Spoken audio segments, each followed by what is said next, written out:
ಅಭಿವೃದ್ಧಿ ನಿಗಮದಲ್ಲಿ ನಡೆದ ಹಗರಣಗಳ ಕುರಿತಾದ ಪ್ರಶ್ನೆ. ಮಾನ್ಯ ಸಚಿವರು ಉತ್ತರ ಕೊಟ್ಟಿದ್ದಾರೆ. 89 ಕೋಟಿ 62 ಲಕ್ಷ ಹಣ, 89 ಕೋಟಿ 62 ಲಕ್ಷ ಹಣ ವಾಲ್ಮೀಕಿ ಅಭಿವೃದ್ಧಿ ನಿಗಮದಲ್ಲಿ ವಿವಿಧ ಬ್ಯಾಂಕ್ ಖಾತೆಗಳಿಗೆ ಹೋಗಿದೆ ಅನ್ನೋದನ್ನು ಸರ್ಕಾರ ಉತ್ತರದಲ್ಲಿ ಒಪ್ಕೊಂಡಿದೆ. ಕನ್ನಡದಲ್ಲಿ ಒಂದು ಗಾದೆ ಮಾತಿದೆ, ಇದ್ದವ್ರು 3 ಜನ ಅಂದರೆ ಕದ್ದವ್ರು ಯಾರು ಅಂಥೇಳಿ. ಬಹುಶಃ ಕರ್ನಾಟಕ ರಾಜ್ಯದ ರಾಜಕಾರಣದ ಇತಿಹಾಸದಲ್ಲೇ ಅಧಿಕೃತವಾಗಿ ಒಂದು ನಿಗಮದ ಖಾತೆಯಲ್ಲಿದ್ದಂಥ ಹಣವನ್ನು ವಿವಿಧ ನಕಲಿ ಖಾತೆಗಳಿಗೆ ವರ್ಗಾಯಿಸಿ ಅಂದಿನ ಮಂತ್ರಿ ನಾಗೇಂದ್ರ ಸೇರಿದಂತೆ MD ಸೇರಿದಂತೆ 14 ಜನರ ಮೇಲೆ ಮೊಕದ್ದಮೆ ದಾಖಲಾಯಿತು. ಒಬ್ಬರು 13ನೇ ಆರೋಪಿ ಸತ್ಯನಾರಾಯಣ ವರ್ಮಾ ನ್ಯಾಯಾಲಯದ ಮುಂದೆ ಒಂದು ಹೇಳಿಕೆ ಕೊಟ್ಟರು. ನಾಗೇಂದ್ರ ಮತ್ತು ನಾಗೇಂದ್ರ ಅವ್ರ ಕಡೆಯಿಂದ ನನಗೆ ಜೀವ ಬೆದರಿಕೆ ಇದೆ, ಯಾವುದೇ ಕಾರಣಕ್ಕೂ ಮಂತ್ರಿ ಹೆಸರು ಹೊರಬರಬಾರ್ದು ಅಂತ ಅವರು ಒತ್ತಡ ಹಾಕ್ತಾ ಇದ್ದಾರೆ. ಮಂತ್ರಿ ಹೆಸರನ್ನ ಹೇಳಿದರೆ ಕೊಲ್ಲುವ ಬೆದರಿಕೆ ಹಾಕಿದ್ದಾರೆ. ಈ ಮಾತನ್ನ ಒನ್ ಆಫ್ ದ ಅಕ್ಯೂಸ್ಡ್ 13ನೇ ಆರೋಪಿ, ಈ ಪ್ರಕರಣದ 13ನೇ ಆರೋಪಿ ಸತ್ಯನಾರಾಯಣ ವರ್ಮಾ ಹೇಳಿಕೆ ಕೊಟ್ಟ ಮೇಲೆ ಸರ್ಕಾರ ಪರಿಶಿಷ್ಟ ಜಾತಿ ಮತ್ತು ಪರಿಶಿಷ್ಟ ಪಂಗಡದ ಕಲ್ಯಾಣದ ಅಭಿವೃದ್ಧಿಗೆ ಬಳಕೆಯಾಗಬೇಕಾಗಿರೋ ಹಣ ದುರುಪಯೋಗ ಆಗಿರೋದು ಹೌದು ಅಂತ ಸರ್ಕಾರವೇ ನೇಮಿಸಿದ SIT ತನಿಖೆಯಲ್ಲಿ ಸಾಬೀತಾದ ಮೇಲೆ ಅವರು ಪೂರ್ಣ ಪ್ರಮಾಣದ ಚಾರ್ಜ್ ಶೀಟನ್ನು ಸಲ್ಲಿಸಿಲ್ಲ. ಅವರ ಪ್ರೈಮರಿ ಚಾರ್ಜ್ ಶೀಟ್ನಲ್ಲಿ ಅದನ್ನು ಒಪ್ಕೊಂಡ್ಮೇಲೆ ಮತ್ತೆ ಅದೇ ಭ್ರಷ್ಟನನ್ನು ಮಂತ್ರಿ ಮಾಡಿರೋದ್ರ ಉದ್ದೇಶ ಏನು? ನಮಗೆ ಹೊರಗಡೆ ಸುದ್ದಿ ಬರ್ತಾ ಇತ್ತು, ಈ ಹಣ ತೆಲಂಗಾಣ ಚುನಾವಣೆಗೆ ಬಳಕೆಯಾಗಿದೆ, ಈ ಹಣ ಕಲಬುರಗಿಯಲ್ಲಿ ಮಲ್ಲಿಕಾರ್ಜುನ್ ಖರ್ಗೆ ಅವರ ಅಳಿಯ ಅವರ ಚುನಾವಣೆಗೂ ಕೂಡ ಕೊಡುಗೆಯಾಗಿ ಹೋಗಿದೆ, ಈ ಹಣ ಬಳ್ಳಾರಿ ಲೋಕಸಭಾ ಚುನಾವಣೆಗೆ ಬಳಕೆಯಾಗಿದೆ. ಇದನ್ನು ಸಾಬೀತುಪಡಿಸುವ ರೀತಿಯಲ್ಲಿ ಇಲ್ಲಿಂದ ವರ್ಗಾವಣೆಯಾದ ಹಣ ಬ್ರಾಂಡಿ ಶಾಪ್ಗಳಿಗೆ ಹೋಗಿದೆ, ಇಲ್ಲಿಂದ ವರ್ಗಾವಣೆಯಾದ ಹಣ ಜ್ಯುವೆಲರಿ ಶಾಪ್ಗಳಿಗೆ ಹೋಗಿದೆ, ಇಲ್ಲಿಂದ ವರ್ಗಾವಣೆಯಾದ ಹಣ ಕಾರ್ ಶೋರೂಮ್ಗಳಿಗೆ ಹೋಗಿದೆ. ಇಷ್ಟೆಲ್ಲ ಇದ್ದ ಮೇಲೆ ರಾತ್ರಿ ಕಳ್ಳನನ್ನು ಹಿಡಿದು ಹಗಲು ಬಂದು ಮಂತ್ರಿ ಮಾಡ್ತಾರೆ ಅಂತ ಹೇಳಿದ್ರೆ ಮತ್ತೆ ಈ ಒಂದು ಇಡೀ ಹಗರಣದಲ್ಲಿ ಕಾಂಗ್ರೆಸ್ ಪಾರ್ಟಿ ಮತ್ತು ಅವರ ಹೈಕಮಾಂಡು ಶಾಮೀಲಾಗಿದೆ. ಎಲ್ಲಿ ನಾಗೇಂದ್ರ ಹೈಕಮಾಂಡಿನ ಹೆಸರನ್ನ ಬಾಯಿ ಬಿಡ್ತಾನೆ ಅನ್ನೋ ಭಯದಿಂದ ನೀವು ನನ್ನನ್ನು ರಕ್ಷಿಸು, ನಾನು ನಿಮ್ಮನ್ನು ಮಂತ್ರಿ ಮಾಡ್ತೀವಿ ಅನ್ನುವಂಥ ಕಂಡೀಷನ್ನಿಗೆ ಒಳಪಟ್ಟು ನಾಗೇಂದ್ರನ್ನ ಮತ್ತೆ ಮಂತ್ರಿ ಮಾಡಿದ್ದಾರೆ ಅನ್ನೋದು ನಮ್ಮ ಆರೋಪ.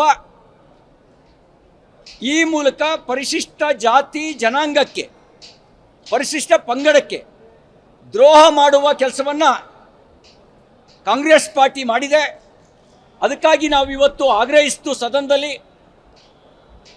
ಪ್ರತಿಪಕ್ಷದ ನಾಯಕರಾಗಿರ್ತಕ್ಕಂಥ ಶ್ರೀ ಸೆಲ್ವಾದಿ ನಾರಾಯಣಸ್ವಾಮಿ ಅವರ ನೇತೃತ್ವದಲ್ಲಿ ನಾವು ಹೋರಾಟ ಮಾಡಿದ್ವಿ.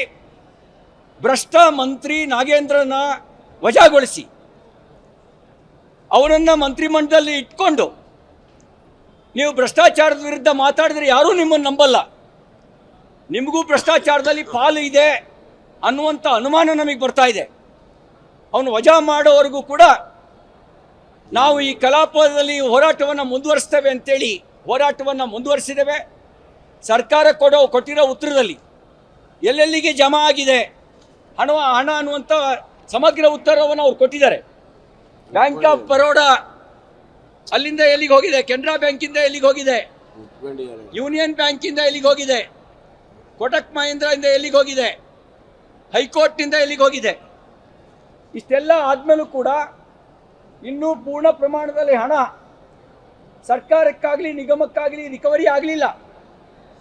ರಿಕವರಿ ಆಗೋಕ್ಕೆ ಮುಂಚೆ ನಾವು ಕಳೆದ ಸಾರಿ ಒಂದು ಫೋಟೋ ಬಿಡುಗಡೆ ಮಾಡಿದ್ದೆ. Nekkunti Nagaraj, one of the accused, ಅವರು ಕೂಡ ಒಬ್ಬ ಆರೋಪಿ.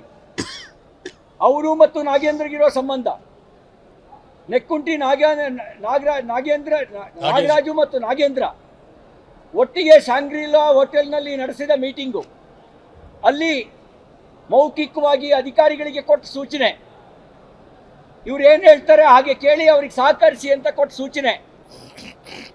ಇದ್ರ ಜೊತೆಗೆ ಅಮಾಯಕ ಅಧಿಕಾರಿ ಚಂದ್ರಶೇಖರ್ ಅನ್ನವರ ಆತ್ಮಹತ್ಯೆ, ಆ ಚಂದ್ರಶೇಖರ್ ಅವರು ಡೆತ್ ನೋಟ್ನಲ್ಲಿ ಬರೆದಂಥ ವಿವರಗಳು, ನಾನು ಪ್ರಾಮಾಣಿಕ, ನಾನು ಅಮಾಯಕ, ನನ್ನನ್ನು ಸಿಕ್ಕಾಕ್ಸಿದ್ದಾರೆ, ಬಲಿಪಶು ಮಾಡಿದ್ದಾರೆ, ಗೋವಾದಲ್ಲಿ ಕರ್ಕೊಂಡೋಗಿ ಚಿತ್ರಹಿಂಸೆ ಕೊಟ್ಟರು, ಈ ಹಗರಣದ ಬಗ್ಗೆ ಬಾಯಿ ಬಿಡಬೇಡ ಅಂತ ಹೇಳಿದರು.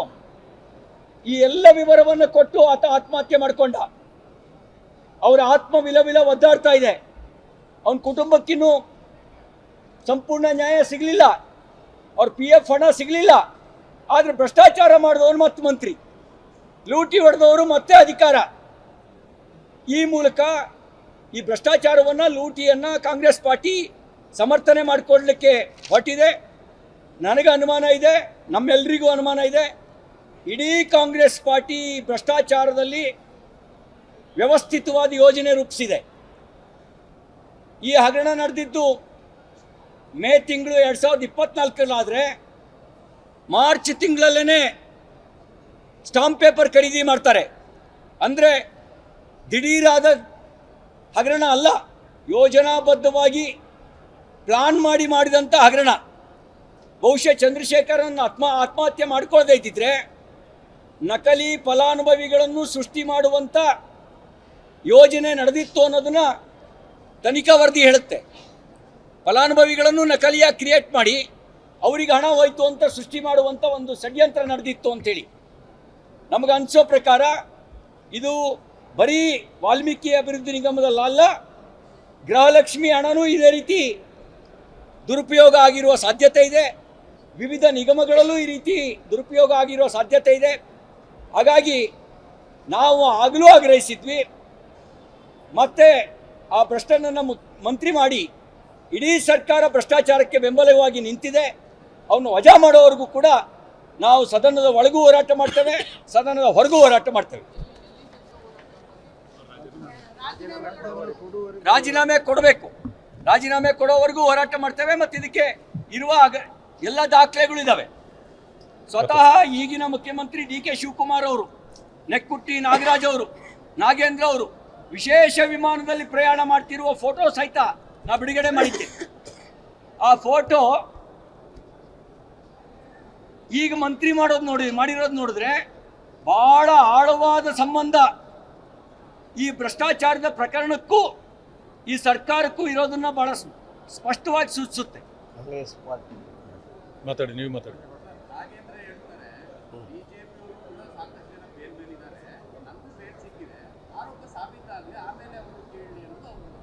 ಒಂದು ನಿಮಿಷ, ನಾಗೇಂದ್ರ ನೀವು ನಿರಪರಾಧಿ ಅಂತ ಯಾವ ಕೋರ್ಟು ಹೇಳಿಲ್ಲ, ಮತ್ತು ನೆಕ್ಕುಂಟಿ ನಾಗರಾಜು ನಿಮಗೂ ಇರೋ ಸಂಬಂಧವನ್ನು ನೀವು ನಿರಾಕರಿಸಿಲ್ಲ.